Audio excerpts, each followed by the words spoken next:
Hello everyone, আজকে তোমাদের সামনে যে ক্লাসটা নিয়ে এসেছি সেই ক্লাসটা হচ্ছে এখন সবথেকে ট্রেন্ডিং যে টপিক, সেটা হচ্ছে কিনা এসএসসি স্কুল সার্ভিস কমিশন নতুন করে গ্রুপ সি এবং গ্রুপ ডি নিয়োগ করতে চলেছে। এটা আমরা শুনেই এসেছি। এমনকি যারা কম্পিটিটিভ এক্সামিনেশন দেয় তাদের বাচ্চা বাচ্চা জানে যে এই পরীক্ষাটা হতে চলেছে এবং এটা সম্ভাব্য 100%। শুধুমাত্র অপেক্ষা যে কবে বেরোতে চলেছে অ্যাডভার্টাইজমেন্ট। আজকের দিনে দাঁড়িয়ে বলছি ধরো আজকেও বেরোতে পারে, ঠিক আছে। তার কারণ হচ্ছে যে তোমরা জানো যে এই পরীক্ষাটা কতটা গুরুত্বপূর্ণ এবং কতটা গুরুত্বের সাথে দেখা হচ্ছে যে এই এক্সামিনেশনটাকে কন্ডাক্ট করে তার রেজাল্ট বের করতে হবে ডিসেম্বরের মধ্যে। তো বুঝতেই পেরেছো তৎপরতা কতটা। তো সেক্ষেত্রে এই একটা বিরাট বড় সুযোগ স্টুডেন্টদের কাছে যে রাজ্যের কোনো পরীক্ষা দিয়ে রাজ্যের মধ্যে সিলেকশন পাওয়া। এর থেকে বড় কাজ, এর থেকে বড় খুশির খবর আর বড় অপরচুনিটি আর কি হতে পারে।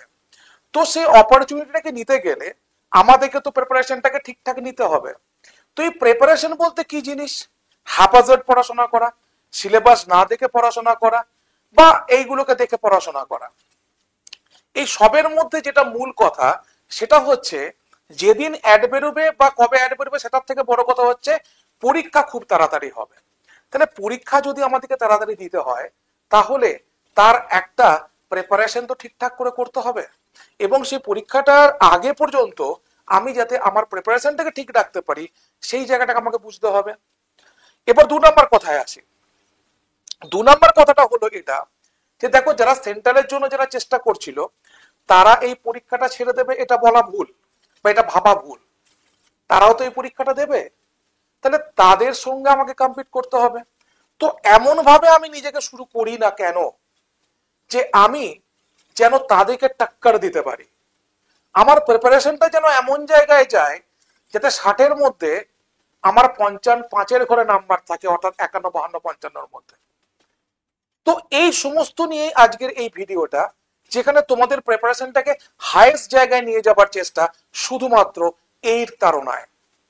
দেখো আজকের যে থাম্বনেলে তোমাদের থাকছে কি কি পড়বেন কি কি পড়বেন না গ্রুপ সির জন্য। তোমরা প্রথমে জেনে নাও যে গ্রুপ সির মধ্যে কি সিলেবাসে কোন কোন সাবজেক্ট আছে। আমি এটা প্রথম থেকেই বলি। দেখো কি কি সাবজেক্ট আছে আমাদের এখানে, কত নম্বরের পরীক্ষা হবে, এই সব কিছু তোমাদের সামনে খোলসা করে ধরছি, ঠিক আছে। তো প্রথম জায়গাটাই হচ্ছে যে আমরা পরীক্ষা দেবো টোটাল 60 মার্কসে। এটা আমাদের কাছে পুরোপুরি পরিষ্কার যে আমরা পরীক্ষা দেবো পুরোপুরি কত না 60 মার্কসে, ঠিক আছে। 60 মার্কসে আমার এক্সাম হবে। ডিউরেশন কত না 60 মিনিটস, অর্থাৎ 1 আওয়ার। এটা ভালো করে তোমাদেরকে বুঝে নিতে হবে, ঠিক আছে। Question type multiple type question, এখানে কোনো ডেসক্রিপটিভের জায়গা নেই। নেগেটিভ মার্কিং স্যার আছে কি নেই? না, no negative marking at all, কোনো নেগেটিভ মার্কিং নেই, কোনো নেগেটিভ মার্কিং নেই। অর্থাৎ এটা একদিক দিয়ে ভালো আবার একদিক দিয়ে খারাপ, অস্বীকার করে লাভ নেই। যারা খুব ভালো স্টুডেন্ট, যারা প্রিপারেশন ঠিকঠাক নিচ্ছে, তারা চায় যে স্যার আমাদের নেগেটিভ মার্কিং থাকুক, ঠিক আছে। আবার অনেকে ভাবে যে আমার তো প্রিপারেশন ভালো নেই, আমার যদি নেগেটিভ মার্কিং সব কটাই দাগ দিয়ে দেবো। কিন্তু এভাবে কোনোদিন কেউ চাকরি পেয়েছে বলে আমার মনে হয় না, ঠিক আছে। সিলেকশন প্রসেস কি না written examination followed by an interview, ঠিক আছে। রিটেন এক্সামিনেশন প্রথম হবে, তারপরে কি হবে না ইন্টারভিউ হবে, ওকে। তাহলে আমরা দেখছি 60 মার্কসে আমাদেরকে পরীক্ষা দিতে হচ্ছে, তারপর আমাদেরকে কোথায় যেতে হচ্ছে না ইন্টারভিউ বসতে হচ্ছে, ওকে। চলো এবার দেখো অ্যাডিশনাল ইভালুয়েশন কম্পোনেন্টস। মানে ধরো এইগুলোই যে তোমার আছে তা নয়, এর সঙ্গে আরো কিছু তোমার এই পরীক্ষার প্রসেসের সঙ্গে থাকবে। সেটা কি কি দেখো, একাডেমিক কোয়ালিফিকেশন দেখতে পেয়েছো 10 মার্কস। অর্থাৎ একাডেমিক কোয়ালিফিকেশন বলতে তোমার কি না মাধ্যমিক, এছাড়া আর কিচ্ছু নেই। মাধ্যমিকে তোমার নাম্বারের বেসিসে তোমার 10 নম্বরের মধ্যে তুমি ক নাম্বার পাচ্ছ সেটাই হচ্ছে তোমার একাডেমিক কোয়ালিফিকেশন, ঠিক আছে। বেশ, computer typing and knowledge test 25 number. এইটা কিন্তু একটা বড় জায়গা রোল প্লে করে দেবে, এইটা বুঝতে হবে। কম্পিউটার টাইপিং, ঠিক আছে, এন্ড নলেজ, বোঝা গেল। এইটা কিন্তু একটা বড় জায়গা রোল প্লে করে দেবে আমাদের এই পরীক্ষাতে। তার কারণ হচ্ছে দেখো, এই 25টা নাম্বার কিন্তু অনেক নাম্বার 100 নাম্বারের মধ্যে, যেখানে 60 নাম্বার তোমার আছে রিটেনে, বাকি থাকলো 40, 40 থেকে 25 মাইনাস করলে বাকি থাকলো 15। এই 15-র মধ্যে দেখো 10 নাম্বার কিসে আছে, তোমার একাডেমিক স্কোর, তাহলে বাকি রইলো 5। এই 5 নাম্বারের কি না তোমার পার্সোনালিটি টেস্ট বা ইন্টারভিউ। এটা একটা ভালো জায়গা। ইন্টারভিউতে যত কম মার্কস থাকবে তত সিলেকশনের মানে প্রসেস বা সিলেকশন তত ভালো হয়। কারণ ইন্টারভিউ তোমার কি হবে তার উপরে ডিপেন্ড করে তোমাকে থাকতে হবে না, তোমার রিটেন মার্কস এবং তোমার কম্পিউটার টেস্ট এবং নলেজ এইটাতেই তোমাকে কিন্তু ভালো করে স্কোর করতে পেরিয়ে যেতে হবে। বেশ, এরপর চলে যাবো একদম ডিটেল সিলেবাসে। দেখো এটা কেন নিয়ে এসছি একটু ভালো করে বোঝো। সেটা হচ্ছে যে আমাদের এইটুকু সময়ে সব থেকে বড় ভুল যেটা আমরা করে থাকবো সেটা হচ্ছে কি না মাল্টিপল বুকস কিনবো। ঠিক আছে, প্রচুর পরিমাণে আমরা বই কিনবো, প্রচুর পরিমাণে ইউটিউব চ্যানেল ফলো করব, প্রচুর পরিমাণে আমরা টিচার্সকে ফলো করব এবং টিচার্সের গুণ বিচার করব, এবং যেখান থেকে পারবো সেখান থেকে পিডিএফ কালেক্ট করব। তফাৎটা কোথায় হয়? জিনিসটাকে অ্যাকুমুলেট করা এক, আর সেটাকে স্টাডি করা এক। দেখো ইংরেজিতে দুটো কথা আছে, একটা হচ্ছে বিবলিও ফাইল, ঠিক আছে, যিনি হচ্ছেন কি না বই সংগ্রহ করতে ভালোবাসেন, আর একটা হচ্ছে বুক ওয়ার্ম, যিনি বই পড়তে ভালোবাসেন। এরপরে আমাকে বলো জ্ঞানের আধার তুমি কার কাছ থেকে বেশি পাবে, বিবলিও ফাইলের কাছ থেকে না বুক ওয়ার্মের কাছ থেকে? অবভিয়াসলি বুক ওয়ার্মের কাছ থেকে। তো সিমিলারলি তোমাকে বিবলিও ফাইল হয়ে তোমার লাভ নেই, অর্থাৎ আমার কাছে প্রচুর পরিমাণে রিসোর্স আছে এটা ভেবে তোমার কোনো লাভ নেই, বিকজ তোমার কাছে রিসোর্স কতটা আছে সেটা কেউ জানতে যাবে না। আজকালকার দিনে সবার কাছে পিডিএফ, সবার কাছে রিসোর্স আছে ফ্রিতে প্রচুর প্রচুর পরিমাণে। তো সেখানে দাঁড়িয়ে নিজের জায়গাটা বুঝে নিতে গেলে তোমাকে আগে সিলেবাসটাকে কংক্রিট করতে হবে। কি করতে হবে না সিলেবাসটাকে কংক্রিট করতে হবে। এবং সেই কংক্রিট সিলেবাসটা কি? দেখো জেনারেল নলেজের ক্ষেত্রে কি কি থাকছে, history, geography, life science, physical science, environmental science, general awareness and the environment and applications to the society। এই এতগুলো চ্যাপ্টার তোমার মনে হচ্ছে যে এই কটা চ্যাপ্টার মোটে?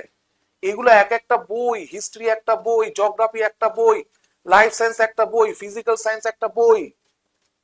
এইগুলোকে তোমাকে সিলেবাসটাকে ধরো 100% থেকে সিলেবাসটার সবকটাকে টাচ করেও তোমার ধরো এই ধরো 100% বলতে তোমার 100 ঘন্টা সময় লাগে, ঠিক আছে? তো এই 100 ঘন্টা সময়টাকে তোমাকে কমিয়ে ওটাকে 20 ঘন্টায় নিয়ে আসতে হবে, তবে তুমি এত কম সময়ে পাস করতে পারবে। অর্থাৎ সিলেবাসটাকে ছোট করতে হবে তোমাকে।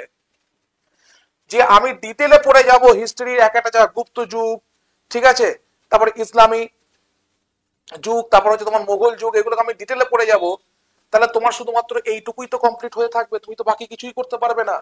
বোঝার চেষ্টা করো জায়গাটা। তো আমাদেরকে আমরা যেন একটা ভালো গাইডেন্সের আন্ডারে থাকি এবং আমরা যেন জিনিসটাকে ছোট করতে পারি, এটা যেন আমাদের মূল মন্ত্র হয়। আমরা সবসময় সিলেবাস দেখে বই নিয়ে পড়তে বসে গেলে হবে না বাবা, যুগটা অন্য, সময়টা কম, বুঝতে শেখো। এবার দেখো শুধুমাত্র এইখানে সিলেবাস শেষ নয়, এবার দেখো কি আছে, কারেন্ট অ্যাফেয়ার্স। এই কারেন্ট অ্যাফেয়ার্স এ কত নাম্বার আছে না এখানেও তোমার 15 নাম্বার আছে।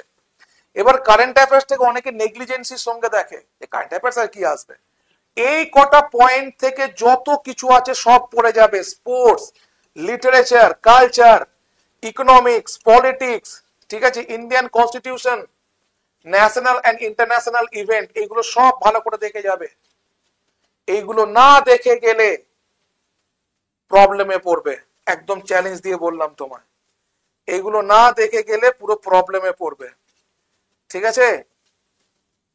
তো সেক্ষেত্রে আমাদের সব থেকে যেটা ভালো হবে সেটা হচ্ছে কি বলতো, সেটা হচ্ছে এখান থেকেও আমাদেরকে মানে কি বলবো, টু দা পয়েন্ট পড়াশোনা করতে হবে, ঠিক আছে। এবার দেখো কিছু কিছু জায়গায়, ধরো আমিও তো পড়াশোনা করেছি, আমি অনেক চাকরি বাকরি পরীক্ষা দিয়ে সিলেকশন পেয়েছি, সেখান থেকে কি করে হয় এগুলো, ধরো তুমি ডিটেলে পড়ছো, এই ডিটেলে পড়ার পরেই ছেড়ে দিও না, এখান থেকে কোশ্চেন আনসারটা প্র্যাকটিস করে তারপরে বইটা ছেড়ে যাও, এটা সব থেকে বেশি প্রয়োজন। ধরো আমি একটা স্পোর্টস নিয়ে পড়ছি, লিটারেচার নিয়ে পড়ছি, পড়ার পরেই তুমি সেখান থেকে কোশ্চেন আনসার প্র্যাকটিস না করে বেরিয়ে যেও না, এটা সব থেকে বড় আমাদের ভুল হয়ে যাবে। কারণ সময় কম, এখান থেকে যা করবে দুদিনে করে সেরে ফেলতে হবে, 5 দিনে সেরে ফেলতে হবে, 10 দিনে সেরে ফেলতে হবে, এইরকম টার্গেট নিয়ে এগোতে হবে, তাছাড়া কিছু উপায় নেই। কারণ কারেন্ট অ্যাফেয়ার্স তোমাকে যদি প্রচুর সময় দিয়ে দাও কারেন্ট অ্যাফেয়ার্স এর ক্ষেত্রে, তাহলে কিন্তু তুমি কিছু করতে পারবে না, ঠিক আছে। বেশ, এবার দেখো জেনারেল ইংলিশ।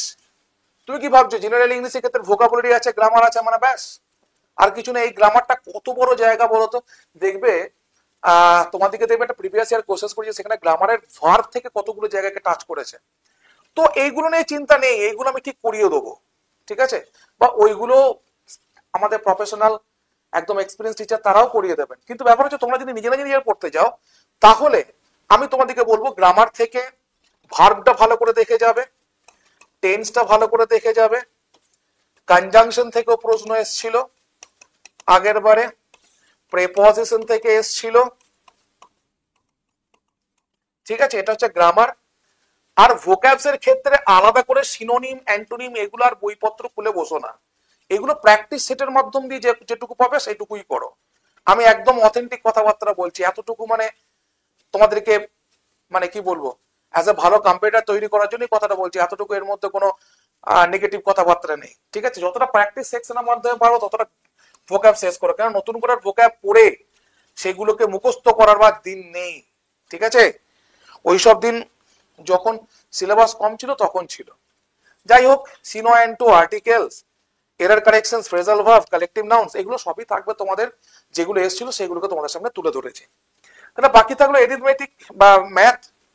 দেখো ম্যাথ এরিথমেটিকে দেখো সমস্ত চ্যাপ্টার আছে, number system, simplification, decimal and recurring decimal, divisible, fraction, LCM, HCF, partnership, average, ratio, proportions, percentage, profit and loss, discount, simple interest, time and work, time and distance, এই সমস্ত কিছু দেওয়া আছে।